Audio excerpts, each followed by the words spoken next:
Hey folks, how you all doing? So today I thought I would show what vinyl records I have of the late great crooner Dean Martin. He's one of my favourite singers of all time. He's certainly in my top 15, definitely top 20 singers of all time. Um, as far as crooners go, he is my favourite. I would say Tony Bennett would probably be my second favourite, and then I'd probably have Sammy Davis Jr. as my third. I am not a fan of Frank Sinatra, if anybody is wondering. I just don't like Frank Sinatra, his style or anything. But I do so love Dean Martin. I think he's so cool as a guy as well. He just looks so cool, suave and sophisticated when you see him. And I love his movies as well. Not the ones he did with Jerry Lewis, by the way. I'm not a fan of Jerry Lewis, but his other serious movies and movie roles that he did. Really like him. Anyway, I'll quickly go through these 15 or 16 vinyls that I have. I do have several CDs. I have a box collection on CD. Also have another couple of compilations, some Christmas stuff, etc. But yeah, I have about 15 or 16 studio albums by the late, great Dean Martin. He's probably an artist that doesn't get mentioned too often in the vinyl community or on YouTube in general. But then he is mainly pre-rock and roll, so I don't expect him to. This is on the Reprise label, which was Frank Sinatra's label. It's a totally different label than what you see with, the likes of Neil Young and artists that come after. But it's just such a cool label. These are all original albums, by the way. There's nothing new from this.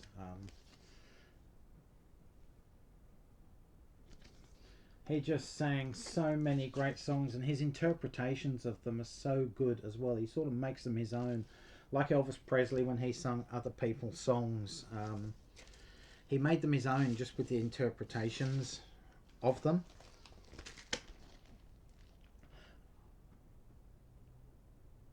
I'm sorry, but Frank Sinatra just doesn't do that for me. His voice is just totally monotone, whereas Dean can rock it up a bit, lift it up a bit. There's another Reprise label there. Again, different from what you normally see. Look at the quality of that album. It's just such an old album, but it plays perfectly. There is no hissing or cracking or anything. It just needs a quick little wipe before you play it, and there is not a problem with that one at all.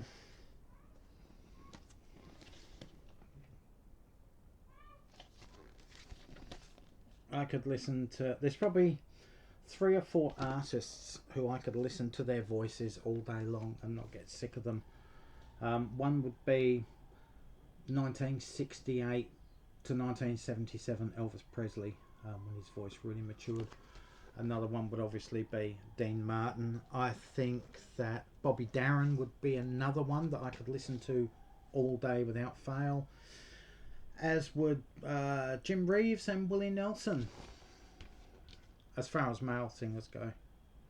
That's just a great album. This one is just, look, it's just incredible. And that was on the J&B label, which was one of those budget, like KTEL type labels back in Australia. Not sure about the rest of the world, but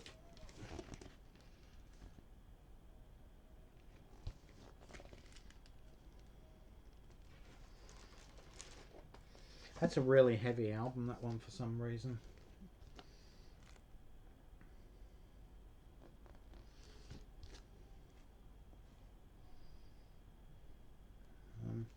And I think Dean Martin is one of those singers that everybody would know his songs, and everybody would be able to sing along to, at least a couple of them. Everybody Loves Somebody, That's Amore, that sort of thing. People know those songs. People just know them. It's in the back of their head. It's part of our DNA.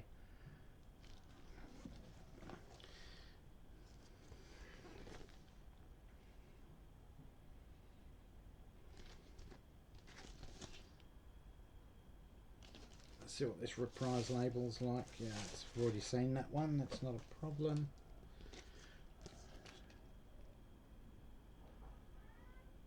I'll get this album out regardless so you can see it anyway, but this is on Capitol Records, which is obviously a different, I won't get out too far. Yes, I will, because you can't really see that one. But there you go. I mean, look, you can see there's just sheer gloss on that record, and it plays perfectly as well.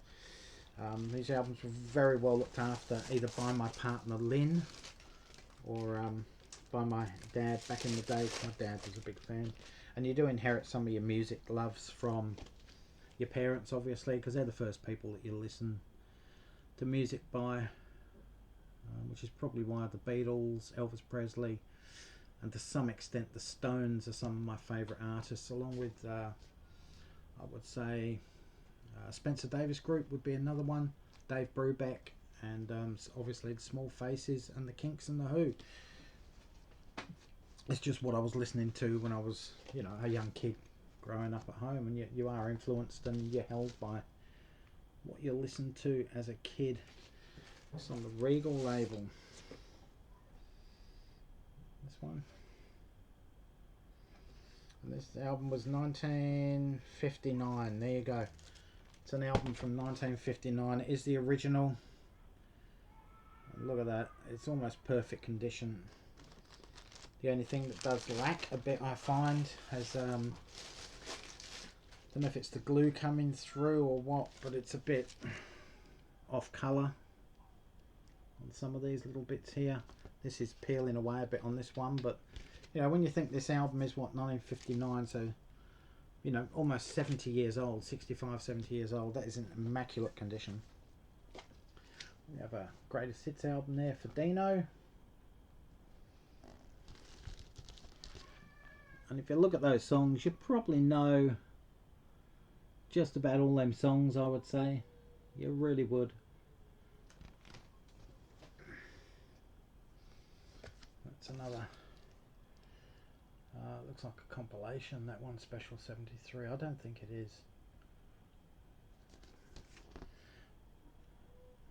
And there's another reprise one. Let's see if that's on a, no, there you go.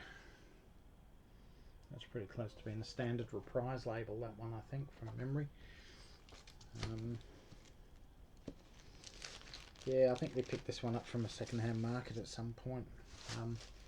Yeah, so anyway, guys, that's my 16, 17, or close to 20 Dean Martin vinyl LPs in my collection. One of my favourite singers of all time, and yeah, I could play him, as I said, all day, every day, not a problem. Anyway, guys, I'm just about to turn this air conditioner on. It's the third day now of temperatures over 37 degrees, so you're looking at, anywhere else in the world you'd pretty well call that a heat wave, but here it's just, you know, run-of-the-mill stuff for late spring, summer in Western Australia. Anyway, guys, stay safe, take care, all for now, catch you around, and bye, folks.